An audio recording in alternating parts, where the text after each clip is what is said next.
Olá pessoal, nesse vídeo de hoje nós vamos falar um pouquinho do autotratamento.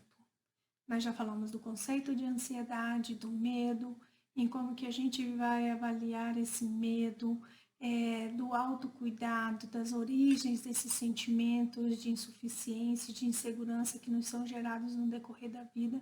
E hoje nós vamos falar como que nós vamos fazer esse autotratamento. Né? Como que eu posso mudar isso, Cíntia? Então, quando a gente pensa no autotratamento, a gente tem que começar a analisar as coisas como a mudança de hábito que a gente precisa estabelecer sobre o olhar da gente para com nós mesmos. Então, assim, precisamos parar, né, para nos observar melhor, fazer uma alteração de hábitos mesmo, né, da nossa rotina, né, de como nós nos comportamos diante das coisas, de posicionamento. Eu estou sempre falando de posicionamento, porque é extremamente importante. E a gente só aprende qual a melhor forma de nos posicionar diante da vida e dos nossos problemas quando a gente começa a eliminar os entulhos internos, né? E nós temos aí, nesse período aí de grande sofrimento, de ansiedade, as terapias online. Se a gente percebe que não consegue sozinho, é a hora de buscar essa ajuda, essa psicoterapia, né, com um profissional que vai te orientar da melhor forma, né? Então a gente precisa organizar as nossas ideias, os nossos pensamentos, repensar sobre a forma que a gente lida, né, com as nossas emoções e com os nossos sentimentos, adequar as nossas percepções sobre os fatos, entender os sentidos e significados que nós damos, o porquê que foi gerado esse peso, né, no decorrer da nossa vida. Então, é reavaliar esses sentidos e esse significado que nós adquirimos lá na infância, como foi dito no vídeo anterior, do autocuidado, né?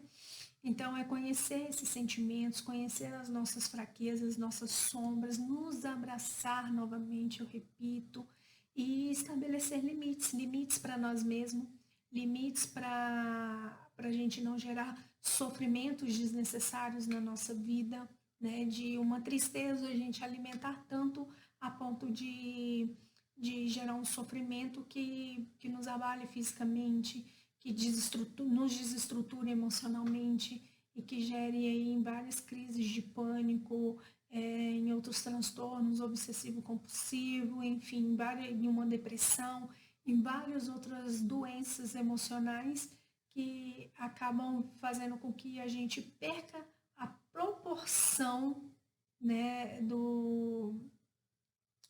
a proporção do problema, né, que está sendo gerado para nós mesmos. Então a gente precisa também avaliar como que nós nos relacionamos com os outros.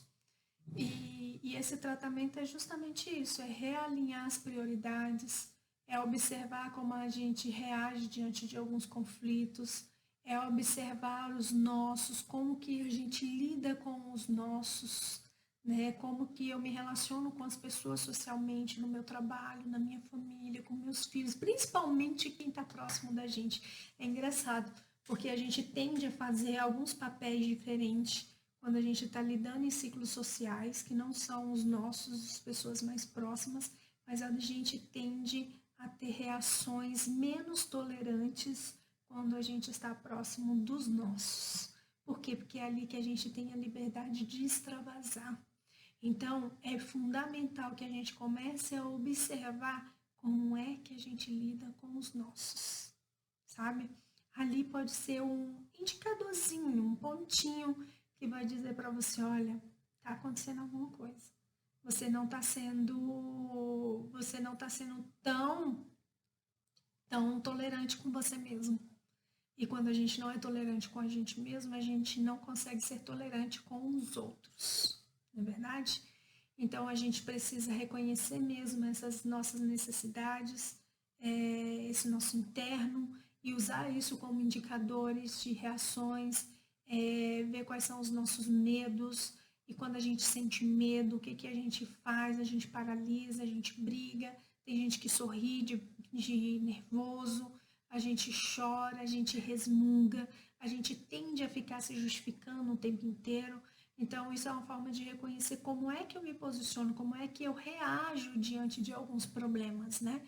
Que eu vivo quando eu estou vivendo um momento de estresse, de muita cobrança, de muita pressão, como que eu reajo? Então, esse é o primeiro ponto, é identificar esse momento e esse comportamento para que eu possa iniciar um trabalho sobre ele. A gente precisa tirar o foco do nosso problema, né, parar de alimentar os nossos medos, como foram falados anteriormente, e buscar sempre o foco da solução desse problema. Né? Eu já falei antes e vou repetir: o medo é sempre um problema. Ache, identifique o seu medo e ache o problema sobre ele. Em cima desse problema, você trabalha em busca de uma solução, sabe? Sem sacrifício, sem autopunição, sem sofrimento para você. Chega de sofrimento, elimina sofrimento da sua vida. Né? E a gente tende a trazer uma carga de sofrimento até mesmo para a gente tomar decisões que são boas para a gente tende ainda a se autopunir, tende ainda a sofrer o tempo inteiro, né? Então a gente precisa identificar como que a gente enfrenta esses perigos, sabe? A gente se entrega, deixa para lá, aceita as coisas como tá, trabalha ali dentro do conformismo, ou a gente age de forma indiferente, ou a gente age de uma forma que nos armamos e vamos enfrentar, mas não é um enfrentar no sentido de resolver, é um enfrentar no sentido de embate, de combater a outra situação. E esse combate não é legal, não é saudável, desgasta suas forças. A gente tem que ter em mente que a gente tem que preservar as nossas energias, preservar a nossa força, preservar aquilo que nos faz bem, sabe? Alimentar o nosso melhor lado, não de instigar e não de exaltar o lado que nós temos de comportamentos que exaurem todas as nossas energias e que não nos faz nos sentir bem, embora a gente seja às vezes obrigado a usar, né, esse lado ruim, né, que cada um tem. Então a gente precisa sempre estar identificando como é que a gente enfrenta esses perigos que aparecem para a gente. Então, alimentar os nossos medos nos tira a condição de ser capaz de fazer algo pela gente mesmo, né? Então, medo a gente enfrenta, a gente não se alimenta, né?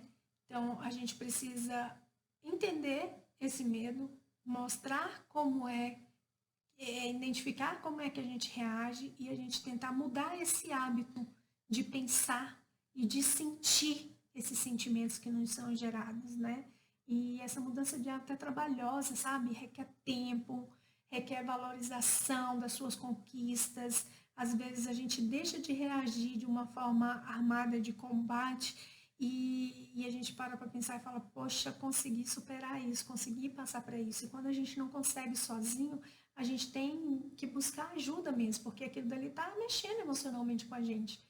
E isso não acontece só com você, acontece com todo mundo, acontece comigo que sou psicóloga, eu posso estar sabendo lidar com 1001 questões, mas vai ter uma questão que vai me atingir emocionalmente e ali vai me desestabilizar, entendeu?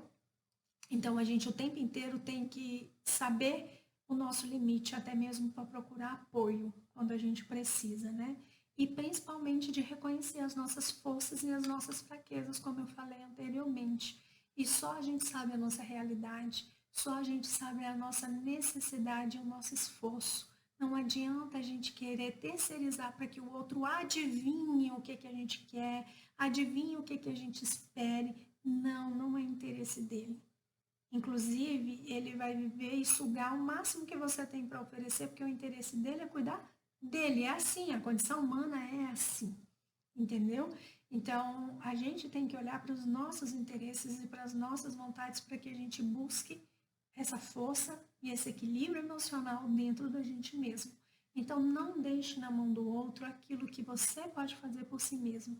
Olhe sempre para o perigo iminente, não se deixe fantasiar por um perigo neurótico em que eu vou colocar o meu medo aí previsto, que eu vou prever o que vai acontecer. Não, não tem essa preocupação. É como eu falei lá nos vídeos anteriores, né? A gente só sabe a força que a gente tem quando a gente precisa usar essa força. Quando a gente tem que usar a força, aí a gente sabe a nossa capacidade. Então não adianta a gente prever, porque nada vai ser como a gente imagina. Nem para o bem e nem para o mal. Nem para o lado mais fácil, nem para o lado mais difícil. Então, vamos tentar eliminar ao máximo, criar ansiedades neuróticas, criar fantasias, criar situações fictícias. Vamos viver o que está ali. Eu tenho que sair dessa condição, eu tenho que viver isso, então eu preciso resolver isso.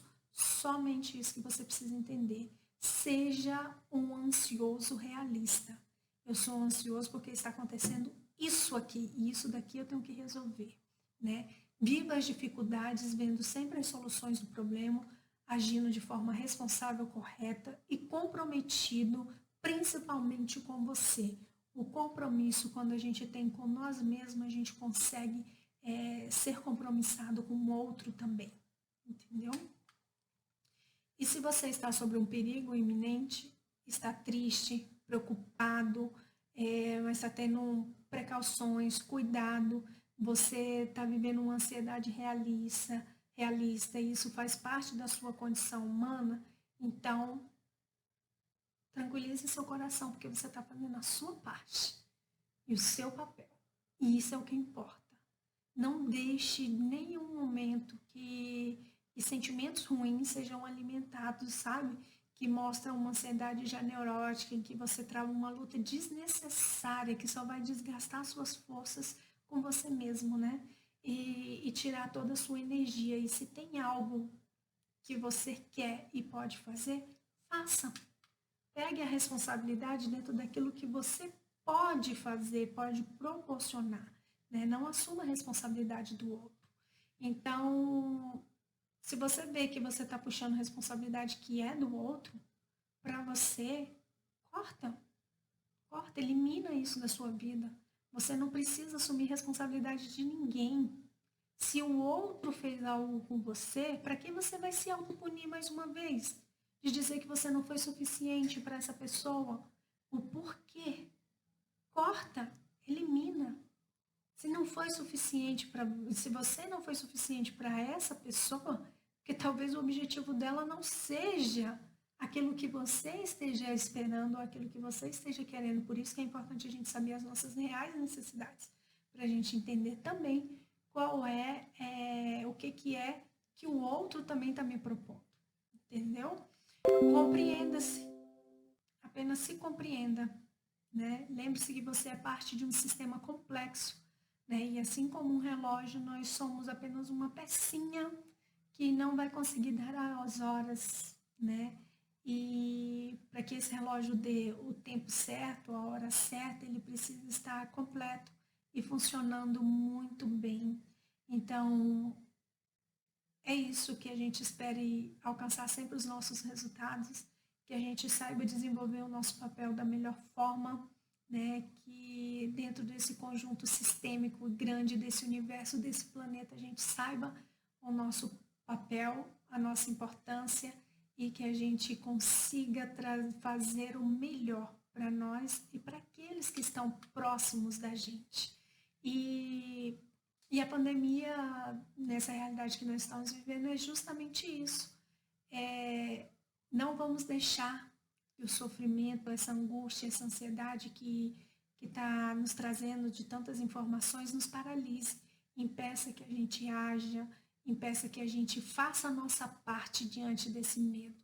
Então, vamos juntos, vamos nos cuidar, vamos nos preservar, vamos nos valorizar os que estão com a gente e juntos nós vamos conseguir, né, alcançar o nosso equilíbrio emocional, aprender a lidar e vamos agir de uma forma que seja saudável, agradável a nós, ao nosso ambiente, a qual a gente tem que estar, né, junto com os nossos, valorizar o nosso tempo, que mais uma vez, tem muito tempo que a gente não consegue ter tempo para a gente, para nós, para olhar para dentro da gente, valorizar a importância de um afeto, de um abraço, de um beijo, que há muito tempo também nós esquecemos. Usar a tecnologia a nosso favor, né? Vamos nos reinventar diante disso, né? E relembrar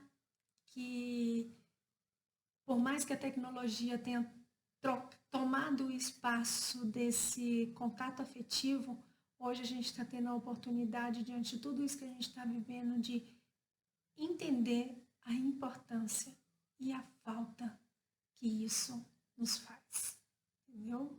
Então, é isso. E que Deus nos abençoe e nos proteja. Eu espero do fundo do meu coração ter ajudado e contribuído e feito você entender qual é a melhor forma de você lidar com suas angústias e os seus medos e as suas ansiedades. Um grande abraço.